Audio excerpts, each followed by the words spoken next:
Bonjour à toutes et à tous. Alors aujourd'hui, qu'est-ce qu'on va faire? Eh ben, on va dire les choses puisque personne visiblement veut les dire. Alors, qu'est-ce qu'on vous raconte? Grosse défaite ou sévère avertissement pour Macron. Pourquoi pas? Sauf que cette analyse est finalement fausse et prouve la méconnaissance de notre système politique. Car le seul cas où Macron sera en difficulté serait qu'il y ait une majorité absolue contre lui. Mais une majorité qui se fasse tout de suite et facilement. Et ce n'est pas le cas aujourd'hui. Il suffit de prendre les chiffres que j'ai là. On a 131 députés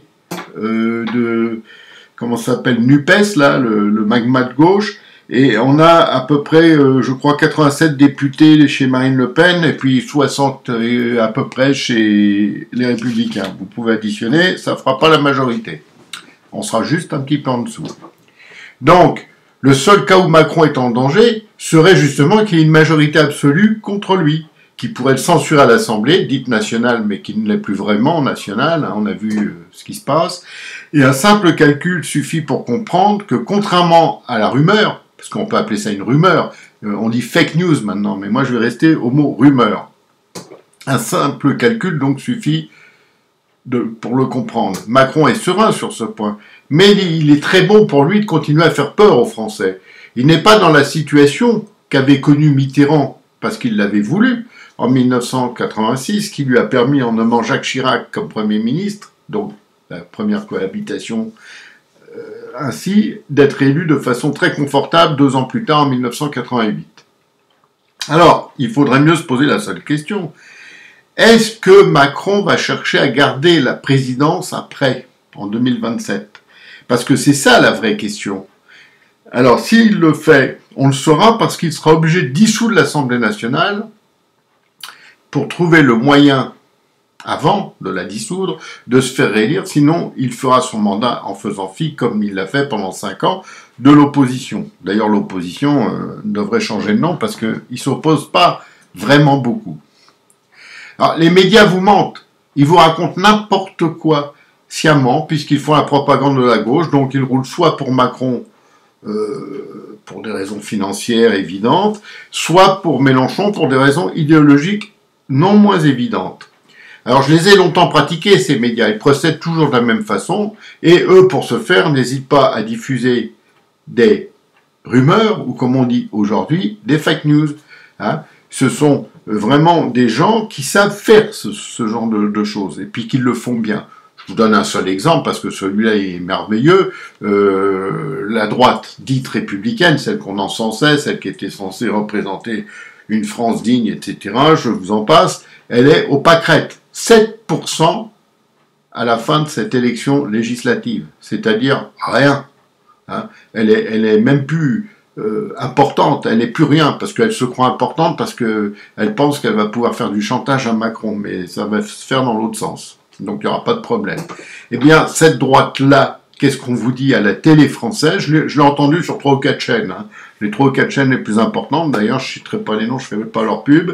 La France se droitise dangereusement parce qu'elle est majoritairement à droite. Ça, je l'ai entendu de la part du présentateur vedette là, de la 2, un petit blond, là.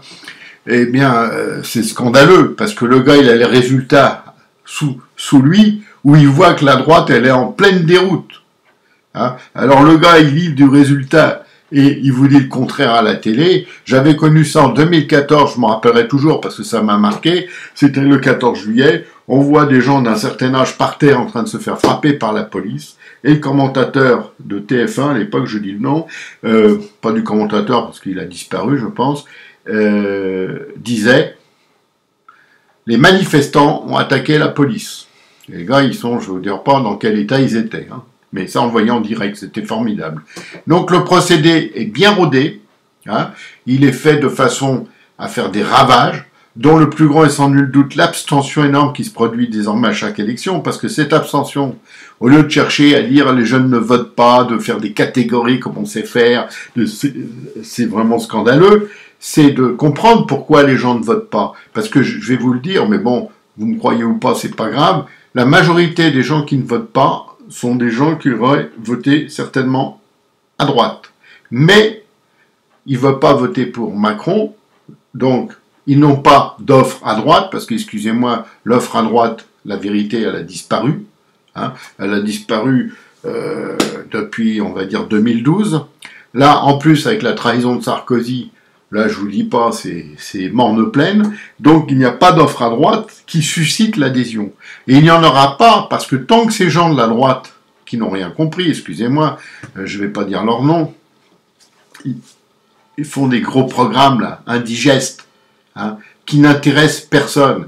J'avais conseillé à l'époque un candidat pour une élection législative, et je lui avais dit, surtout, ne fais pas un programme important, parce que si tu fais ça, t'as aucune chance d'être élu. Le gars, il était bien parti pour gagner. J'avais aussi conseillé une candidate, d'ailleurs, pour les Français de l'étranger, qui a fait la même chose. Je lui ai dit, surtout, ne fais pas ça, parce que les gens ne lisent pas, et puis ça va noyer tout ce que tu peux dire, et tu seras foutu. Et ben, il a été foutu, il avait fait un programme en 50 points, un petit fascicule indigeste, totalement indigeste. Et j'ai vu que ce soit Zemmour ou Pécresse, ils ont su faire la même chose, c'est-à-dire faire du paplard. Et les gens, eux, aujourd'hui, ils ont deux problèmes. Moi, je vous le dis, c'est tout, parce que je parle avec tout le monde, ils ont deux problèmes. Le premier, qui va être le numéro 1 maintenant, c'est sûr, surtout avec cette assemblée, c'est l'insécurité. Ça, c'est le problème numéro 1.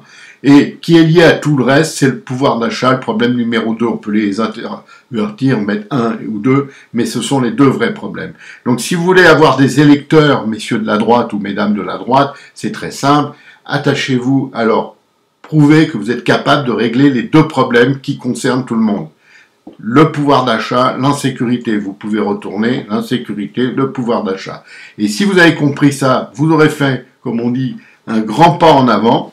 Si vous n'avez pas compris ça, vous resterez où vous êtes, c'est-à-dire avec l'un à eu 0 député, et je lui avais écrit, un mois avant l'élection, je lui avais dit, vous n'aurez aucun député parce que ce que vous proposez n'est pas audible.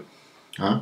C'est bien beau d'avoir des énarques ou des gens un peu connus autour de vous, mais si vous n'êtes pas là, dans ce que les gens attendent, vous n'avez aucune raison qu'on vote pour vous. C'est simple, non? Un enfant de 4 ans peut vous l'expliquer, mais il faudrait le comprendre. Donc je pense qu'un bon candidat serait un candidat finalement qui n'aurait pas trop de conseillers et surtout pas d'énarques. Parce que ceux-là, ils n'ont rien compris à la politique, ça c'est sûr. Ce sont des gens qui sont un peu, disons, à l'écart de nos préoccupations, pour être gentil.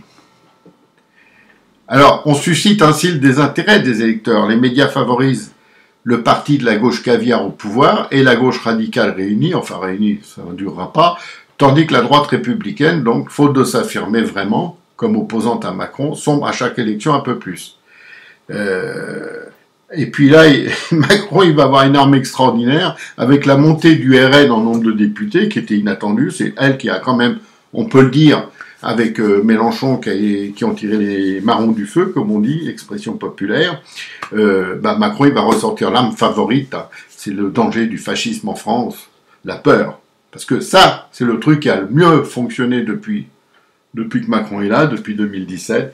Alors, on a eu le virus, la peur, l'Ukraine, la peur, et maintenant le danger du fascisme, la peur. Donc on est dans la peur. Je subodore aussi que là, comme par hasard, le virus va faire son grand retour médiatique. Je pense tout de suite, hein, ça va se faire rapidement. Peut-être qu'il va nous laisser nos vacances, on ne sait pas, en fonction de son état d'esprit. Alors, qu'est-ce que vous voulez que je vous dise, hein? Ce qui se passe en France, qui est masqué par nos médias, c'est franchement le niveau de l'insécurité qui est le premier fléau dans ce pays que les politiques ont abandonné. Ce premier fléau est terrible parce qu'il touche maintenant tout le monde, partout. Hein. Avant, on avait quelques grandes villes connues comme Paris, Lyon, Marseille, le fameux PLM, où il y avait des banlieues, donc dans les banlieues, c'était pas terrible. Mais n'y voyez aucun racisme, hein, parce que dès qu'on parle de ça, on est raciste. Non, c'est la réalité, c'est ce qu'on voit.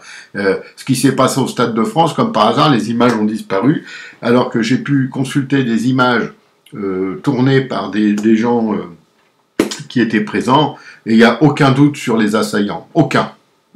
Sauf évidemment pour les radios, les télés, et surtout pour les politiciens. Voilà. Ce qui est désolant dans cette histoire, c'est que rien ne va changer, parce que on continue avec les mêmes en fait, hein. C'est toujours Macron qui est président, c'est lui qui a le pouvoir, et il aura tous les pouvoirs parce qu'il sait faire.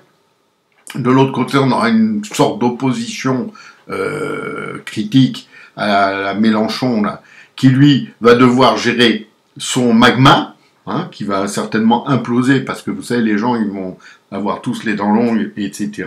Et c'est pas le succès attendu, hein, parce que 131 députés, certes, c'est bien, mais c'est pas le succès attendu. Le succès qui a été inattendu, c'est celui de Marine Le Pen, parce que pour la première fois, elle a dépassé la barre fatidique des 15 députés. Je parle pour la première fois dans une élection à 2 tours, parce que jusqu'à maintenant, le drame de Marine Le Pen, de son parti, c'est qu'elle était incapable de faire le 2e tour. Là, elle l'a fait.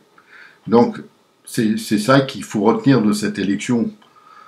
C'est qu'il y a un parti français qui est là, parce que les autres, je ne sais pas s'ils sont français encore, et on verra bien ce que ça donnera.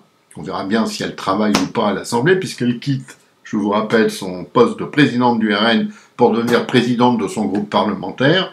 Donc, si elle travaille, elle fait des choses, tant mieux, sinon, bah, on sera comme d'habitude, et on pourra dire, on est mal, on est même très mal. Et là, je vais vous dire, franchement, on est encore plus mal. Quand je vois certains députés qui ont été élus, et leur programme, je parle, c'est entre vous et moi, de NUPES, hein, bien sûr, je me dis, là, il y a un problème grave, très grave, parce que les gars, ce qu'ils ont proposé, c'est vraiment de la grosse merde. Excusez-moi d'être vulgaire, mais j'ai pas trouvé d'autres mots. Bon, sur ce, je dis merci à tous ceux qui, comme d'habitude, regardent, partagent, ça c'est important le partage, hein, parce que nous, on a besoin de ça. Évidemment, ceux qui s'abonnent, ça fait plaisir. Donc, continuez à nous soutenir. Je sais qu'il y a beaucoup de gens qui le font. Je les remercie. Je peux pas remercier tout le monde individuellement. L'Observatoire du mensonge, c'est quand même lu dans le monde entier. Ce qui est marrant, j'ai vu, je suis même lu en Ukraine et en Russie en même temps. Et c'est également donc 200 000 lecteurs. Aujourd'hui, c'est à peu près 60-70 personnes qui contribuent en écrivant sur le site. Et c'est une diversité quand même un peu d'opinion, tout en restant quand même dans l'opposition. Parce que le rôle de mon site, c'est d'être le premier opposant de France. Et je crois qu'on y arrive, parce qu'aujourd'hui, l'opposition, elle a disparu. L'opposition, comme on dit, la républicaine. Allez, à bientôt, et haut les cœurs.